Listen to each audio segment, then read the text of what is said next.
বালিপৰাৰ জৰাখৰ নৈৰ গৰাখহনীয়াৰ বুজ ল'লে বিধায়ক পদ্ম হাজৰিকাই। নদুৱাৰ সমষ্টিৰ অন্তৰ্গত বালিপৰাত জৰাখৰ নৈৰ গৰাখহনীয়াৰ বুজ ল'লে বিধায়ক পদ্ম হাজৰিকাই। যোৱা কেইদিনমান ধৰি হোৱা নেৰানেপেৰা বৰষুণৰ ফলত বালিপৰাৰ বান প্ৰতিৰোধৰ বাবে জৰাখৰ নৈৰ পাৰত নিৰ্মাণ কৰা বান্ধটোৰ কিছু অংশ নৈৰ পানীয়ে খহাই নিয়ে। লগে লগে বিধায়ক পদ্ম হাজৰিকা উপস্থিত হৈ বিভাগীয় কৰ্তৃপক্ষক অতি শীঘ্ৰে বান্ধটো পুনৰ নিৰ্মাণ কৰি দিবৰ বাবে দাবী জনায়, যাতে বালিপৰাবাসীৰ জৰাখৰ নৈৰ বানৰ পৰা বিপদমুক্ত হ'ব পাৰে। মমাই হ'ব লাগিব মমাই হ'ব লাগিব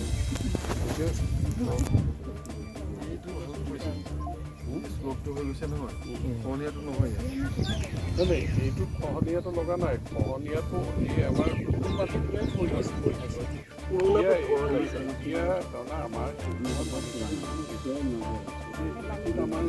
লাগে দিব, পাৰ্কোপাইন যদি লাগে দিব।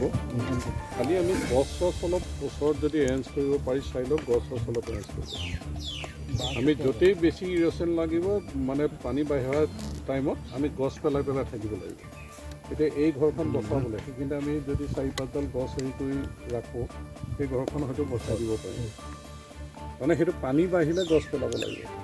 জৰাখৰ নদী বালিপৰা অঞ্চলৰ কাৰণে বহুদিনীয়া এটা প্ৰত্যেক বছৰ বানপানীৰ সময়ত ইয়াত 4-5বাৰ বালিপৰা ৰাইজে এই বানপানী বা জৰাখৰ নদীয়ে যিটো অৱস্থা কৰে, যে আমাৰ কাৰোবাৰ যদি 2 মহলা ঘৰ আছে, গ্ৰাউণ্ড ফ্ল'ৰটো পূৰা পানী ভৰি যায়, আৰু বাকী যাৰ আৰু আছাম টাইপ ঘৰ তেওঁলোকো ইয়াৰ পৰা গুচি যাব লাগে বেলেগ জেগালৈ। এই সমস্যাটো এইবাৰ আমি দূৰ কৰিবৰ কাৰণে চৰকাৰৰ ফালৰ পৰা আমাৰ মুখ্যমন্ত্ৰী ডাঙৰীয়া, আমাৰ জলসম্পদ মন্ত্ৰী ডাঙৰীয়াৰ লগত আলোচনা কৰি আমি জৰাখৰ নদী খন্দাৰ যিটো ব্যৱস্থা কৰিছিলোঁ, যে আমি সফলেই হৈছিলোঁ। নহ'লে ইমান দিনে 3বাৰমান বানপানী হ'লহেঁতেন ইয়াত, যে আমি ৰাখিবলৈ সক্ষম হৈছিলোঁ। কিন্তু যোৱাকালি ৰাতি যিটো বানপানী ইয়াত হৈছিলে, ইমান ডাঙৰ ঢল আহিছিলে, সেইটো আচলতে কোনোমতে ৰৈছে। এতিয়া আমি ৰাইজৰ সহযোগত ডিপাৰ্টমেণ্টক আমি সেইমতে সাজু হ'বলৈ দিছোঁ, যে যুদ্ধকালীন প্ৰস্তুতিৰে যদি আমি কাম কৰোঁ, আমি এবাৰ জীয়া ভৰলীত তেনেকৈ মই নিজে থাকি আমি ৰাখিবলৈ সক্ষম হৈছিলোঁ। এতিয়া এইবাৰো চেষ্টা কৰা যাব। আমিতো কৈছোঁৱেই যে বানমুক্ত বালিপৰা কৰিবৰ কাৰণে আমি সংকল্প লৈছোঁ, আৰু এইবাৰ আমি বানমুক্ত বালিপৰা কৰিবৰ কাৰণে আমি যিটো সংকল্প লৈছোঁ তাৰ চেষ্টা শেষ মুহূৰ্তলৈকে আমি চেষ্টা কৰিম। জিঅ' বেগৰ ব্যৱস্থা ইতিমধ্যে দেখিছে, জিঅ' বেগৰ কাম আৰম্ভ হৈছে। কালিৰ পৰা মেচিন আহিব আৰু এক্সপাৰ্ট মানুহ কালিৰ পৰা ইয়াত আহি কেম্প কৰিব। গতিকে আমি দিনে নিশাই যিকেইটা অঞ্চলৰ যিকেইটা জেগাত আমাৰ সম্ভাৱনা আছে তেনেধৰণৰ অঘটন হোৱাৰ, সেই জেগাকেইটা আমি প্ৰটেকশ্যন দিবলৈ চেষ্টা কৰিম।